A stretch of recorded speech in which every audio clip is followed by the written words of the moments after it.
Good morning class. Welcome in social science class. Dear students, today in our social science class, we are going to start a new chapter from our book, Our Environment, and the chapter number 6, Natural Vegetation and Wildlife.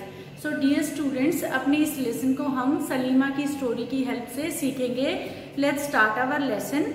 Salima was excited about the summer camp she was attending. She had gone to visit Manali in Himachal Pradesh along with her classmates. She recalled how surprised she was to see the changes in the landform and natural vegetation as the bus climbed higher and higher. The deep jungle of the foothill comprising Sal and Teak slowly disappeared. She could see tall trees with thin pointed leaves and cone-shaped canopies on the mountain slopes. She learned that those were coniferous trees. She noticed bloom of bright flowers on tall trees. These were the rhododendrons.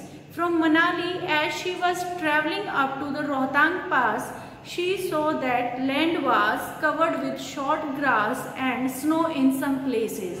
So यहाँ पर सलीमा की story बताई गई है कि वो अपने classmates के साथ समर कैंप में मनाली गई थी, जो कि हिमाचल प्रदेश में है.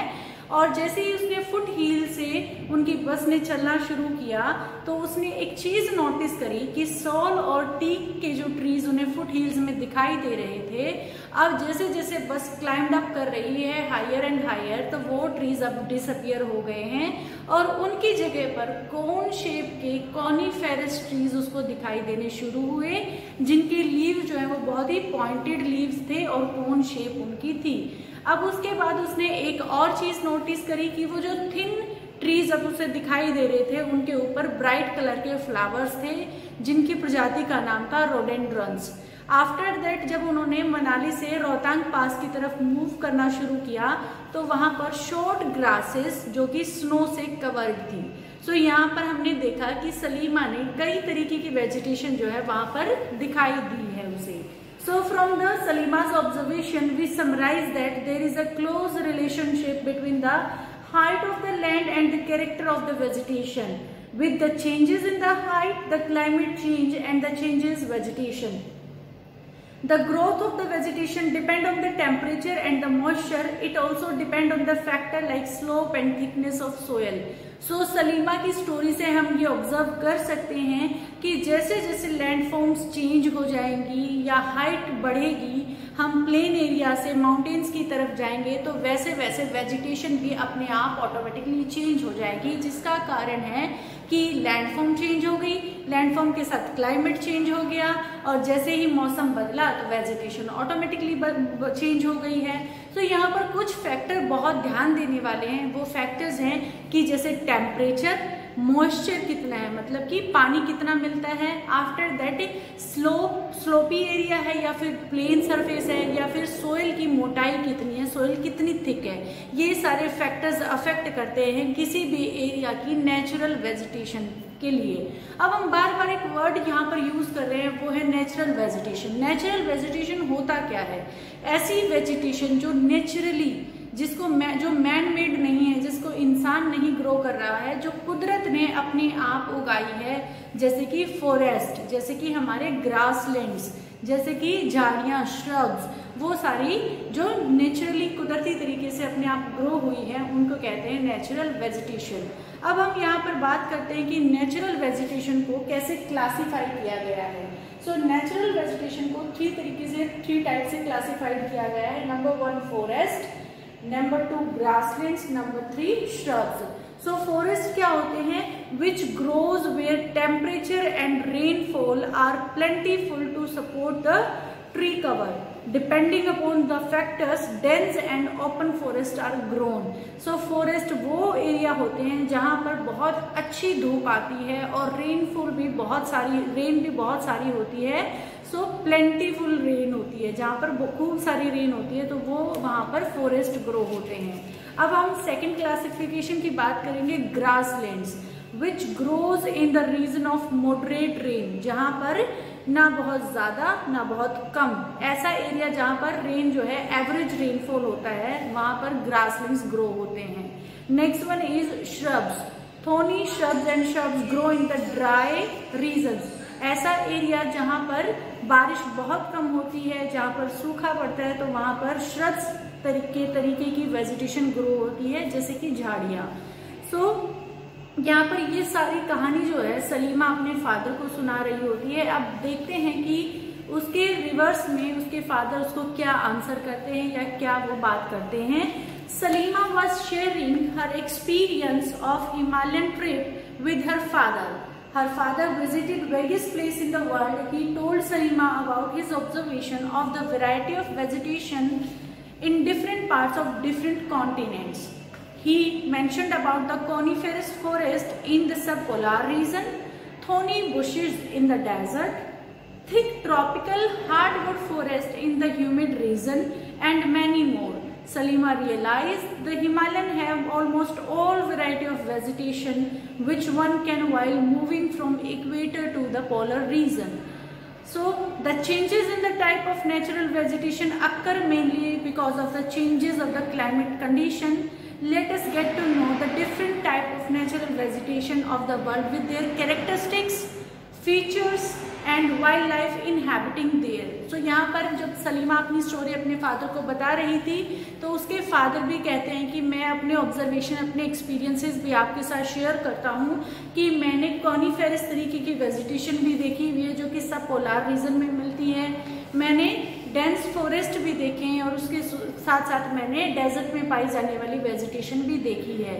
जब उसके फादर ये बता रहे थे तो सलीमा ने एक चीज ऑब्जर्व की यहाँ पर कि हिमालयन जो रीजन है, जो भी फादर बता रहे हैं वो लगभग सारी वेराइटीज जो है वो हिमालयन वाले एरिया में देखने को मिलती हैं। सो ये तो हुई कहानी सलीमा और उनके फादर की। अब हम बात करते हैं कि यहाँ पर जो हमारी सबसे पहली क्लासिफिकेशन थी फॉरेस्ट, कितने तरीके के फॉरेस्ट हमें देखने को मिलते हैं world wide, not in just India, world level पे हमें कितने तरीके के फॉरेस्ट देखने को मिलते हैं। सो डियर स्टूडेंट्स, इसके साथ हम शुरू करते हैं अपने फॉरेस्ट की टाइप। एक बार हम इनका ओवरऑल टाइप्स देख लेते हैं, उसके बाद हम इनका डिटेल में इसको देखेंगे। सो सबसे पहले हमने इनको बेसिकली डिवाइड किया है tropical, then temperate, then Mediterranean and then coniferous. Temperate tropical के टू पार्ट्स हैं, tropical evergreen and tropical deciduous, then temperate evergreen and temperate deciduous, and next one is Mediterranean and last is coniferous forest. अब हम बात करते हैं अपने first point की, tropical evergreen forest. So प्यारे बच्चों, ट्रॉपिकल एवरग्रीन फॉरेस्ट जो है इनको हम they also known as tropical rain forest. Tropical जो एवरग्रीन फॉरेस्ट है उनको रेन फॉरेस्ट के नाम से भी जाना जाता है। These thick forest occur in the region near the equator and close to the tropics. अब हम बात करते हैं कि ये पाए कहाँ पर जाते हैं, तो ये इक्वेटर के पास, और इक्वेटर कहाँ पर है, ये हमारा वर्ल्ड मैप है और वर्ल्ड मैप में यहाँ पर करीबन इसी एरिया में 0 डिग्री पर इक्वेटर मिलती है। सो इक्वेटर पर और इक्वेटर के आसपास के रीजन में हमें ट्रॉपिकल रेन फॉरेस्ट देखने को मिलते हैं। These regions are hot and receive heavy rainfall throughout the year. As there is no particular dry season, the trees do not shed their leaves altogether. This is the reason they are called evergreen. The thick canopies of the closely spaced trees do not allow the sunlight to penetrate inside the forest even in the daytime. Hardwood trees like rosewood, ebony, mahogany are common here. सो ये वाले जो forest tree हमने देखा जो कि equator के आसपास मिलते हैं, इक्वेटर के आसपास टेम्परेचर बहुत ज़्यादा होता है जिसकी वजह से इवेपोरेशन भी बहुत होता है, और जहाँ पर इवेपोरेशन ज़्यादा होगा ऑब्वियस बात है कि वहाँ पर रेन भी बहुत ज़्यादा होगी। सो यहाँ पर टेम्परेचर भी बहुत ज़्यादा, रेनफॉल भी बहुत ज़्यादा, इसी वजह से यहाँ पर बहुत ज़्यादा ग्रीनरी वाला एरिया या ज़्यादा डेंस फॉरेस्ट देखने को मिलते हैं। और ये फॉरेस्ट इतने ज़्यादा डेंस होते हैं कि उनकी कैनोपी, दैट मीन्स उनके ऊपर का जो शेप है वो आपस में इतना ज़्यादा डेंस होता है कि डे टाइम में भी सनलाइट जो है वो पेनिट्रेट नहीं कर पाती, अंदर तक फॉरेस्ट के अंदर तक नहीं पहुंच पाती। ठीक है, और ये सारे के सारे जो लीव्स हैं उनका कोई एक सिंगल सीजन या कोई एक पर्टिकुलर सीजन नहीं आता जिसमें वो सारे के सारे ट्रीज जो हैं वो अपनी लीव्स को शेड कर देते हैं। ऐसा कोई भी वहाँ पर पर्टिकुलर सीजन नहीं आता जिसकी वजह से उनका अपनी लीव्स को शेड करने का टाइम जो है वो टाइम पीरियड अलग अलग होता है। और यही एक रीज़न है कि ये फॉरेस्ट जो हैं वो हमेशा हमें ग्रीन दिखाई देते हैं और इसीलिए हम उनको हमेशा एवरग्रीन नाम से बुलाते हैं। जबकि ये चीज़ ट्रूथ नहीं है कि वो कभी भी अपनी लीव्स को शेड नहीं करते, वो करते हैं बट वो एक सिंगल पर्टिकुलर टाइम पीरियड वहाँ पर नहीं है। अब बात करें यहाँ पर हार्डवुड, यहाँ पर जो ट्रीज मिलते हैं उनकी वुड जो होती है वो बहुत ज़्यादा हार्ड होती है। इसके कुछ एग्जाम्पल्स हैं जैसे कि रोजवुड, इबोनी, मोहोगनी एटसेट्रा। अब हम बात करें किसी एग्जाम्पल की, सो हमारे डू यू नो में यहाँ पर बताया गया है कि the tropical evergreen forest in Brazil is so enormous that it is like the lungs of the earth. अब ब्राजील कहाँ पर है? ये हमारा साउथ अमेरिका है और ये हमारा ब्राजील है।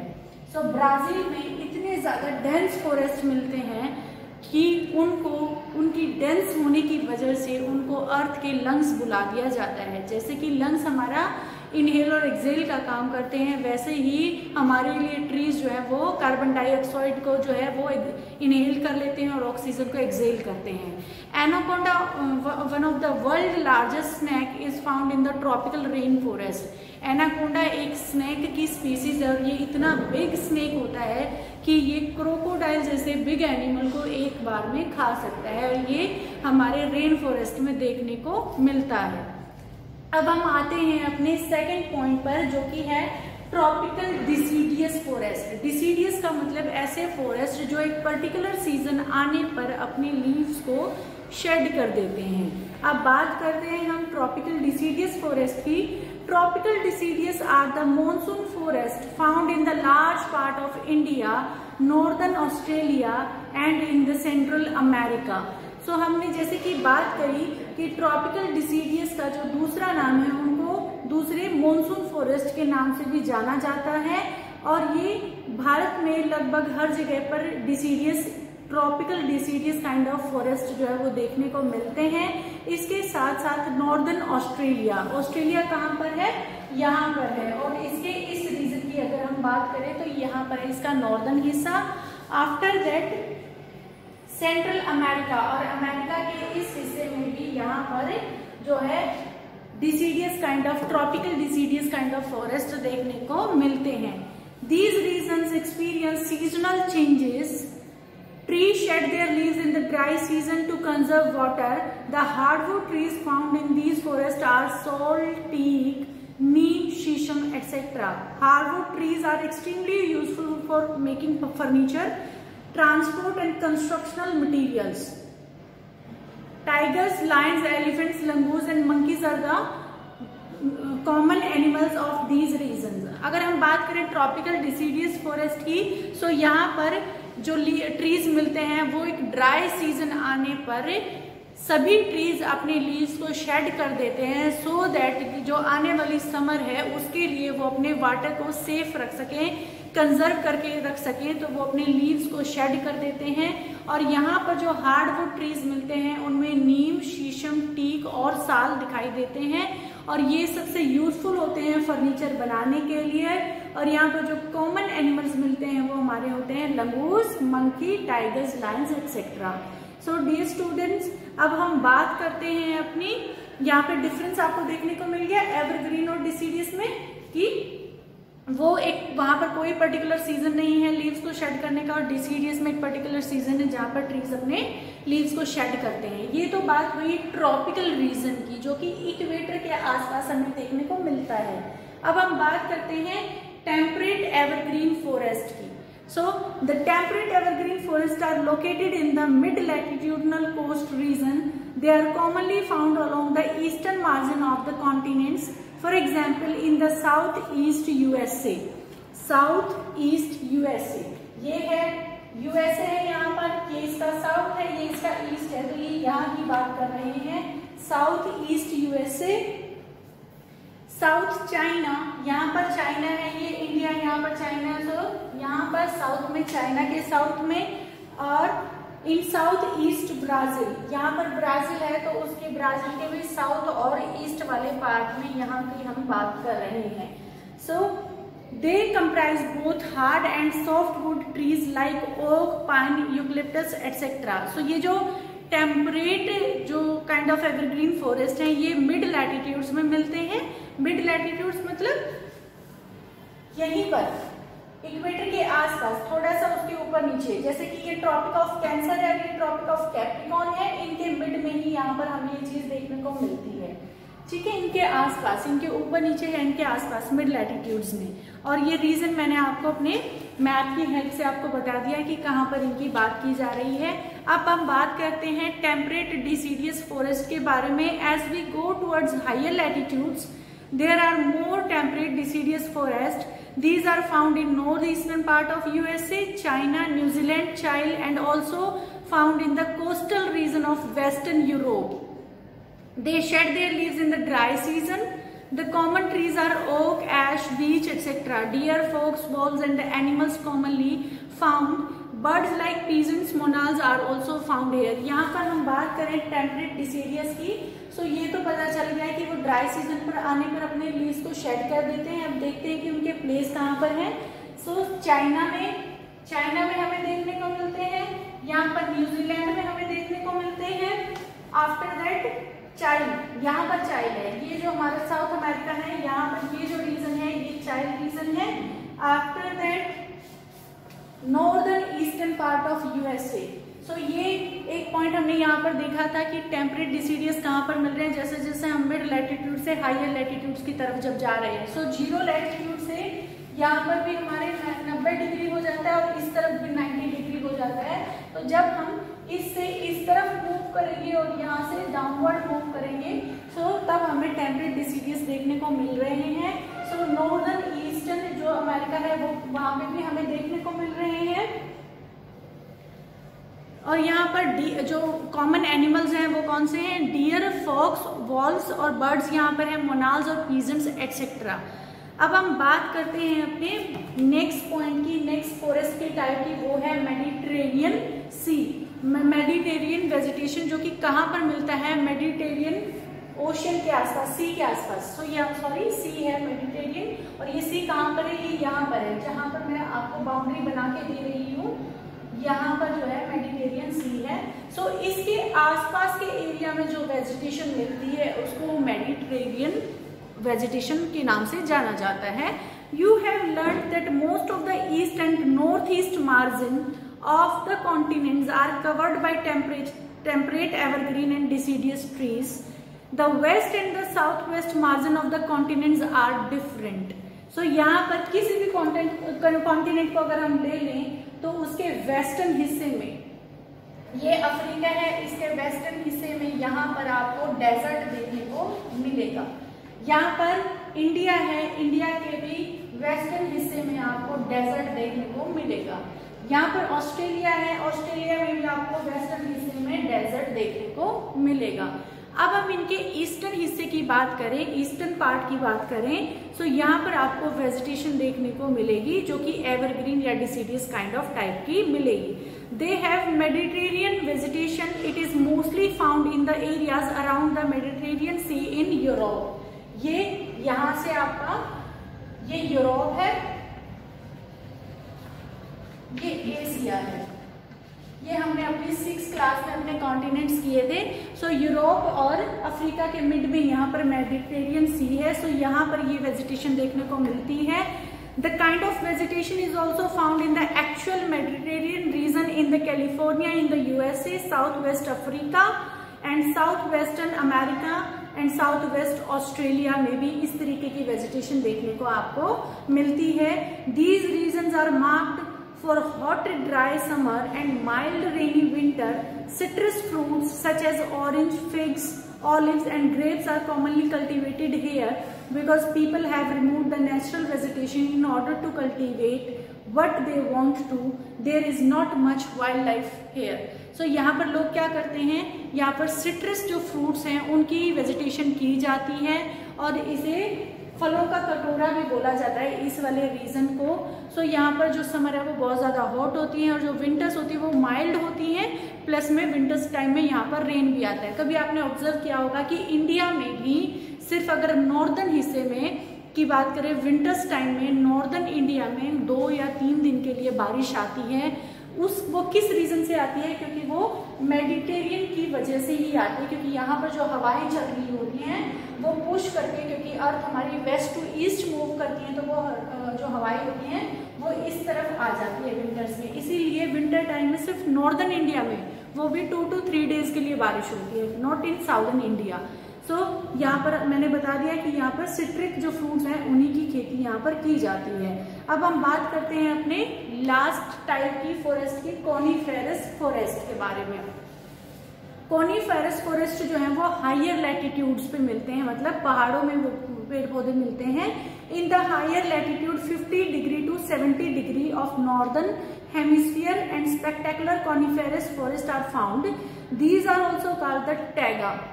टैगा जो शब्द है इसका मतलब होता है प्योर। ये एक रशियन लैंग्वेज का वर्ड है जिसका मीनिंग है प्योर वेजिटेशन, मतलब जिसमें ह्यूमन का इंटरफियरेंस ना हो। So these forest are also seen in the higher altitudes. These are the trees which सलीमा found in the Himalayas in the abundance. There are tall softwood evergreen trees. The wood of these trees are very useful for making pulp, which is used for manufacturing paper and newsprints. Matchbox and packing boxes are also made from the softwood. Chir, pine, cedar are the important variety of trees in these forests. Silver fox, mink, polar bear are the common animal found here. So यहाँ पर जो coniferous जो vegetation देखने को मिल रही है वो हमें इस वाले रीजन में, ये हमारा जो रीजन है यहाँ पर प्लस में नीचे की तरफ भी यहाँ पर, क्योंकि ये करीबन ये वाला एरिया हो जाता है। हिमालयन रीजन में भी हमें इस तरीके की वेजिटेशन मिलती है क्योंकि एल्टीट्यूड हाई हो जाता है। सो जब अगर हम लैटिट्यूडनल पॉइंट ऑफ व्यू से भी बात करें तो जब लैटिट्यूड्स अपर की तरफ जाती है तो वहां पर हमें कॉनिफेरस वेजिटेशन देखने को मिलती है, और जब एल्टीट्यूड हाइट बढ़ जाती है तब भी हमें कॉनिफेरस वेजिटेशन देखने को मिलती है। और यहाँ पर सॉफ्ट वुड मिलती है जो कि बॉक्सेस, मैच बॉक्स या कुछ और बॉक्सेस बनाने में, उसके साथ साथ पेपर बनाने में, जो कि बहुत ही ज़्यादा यूजफुल है।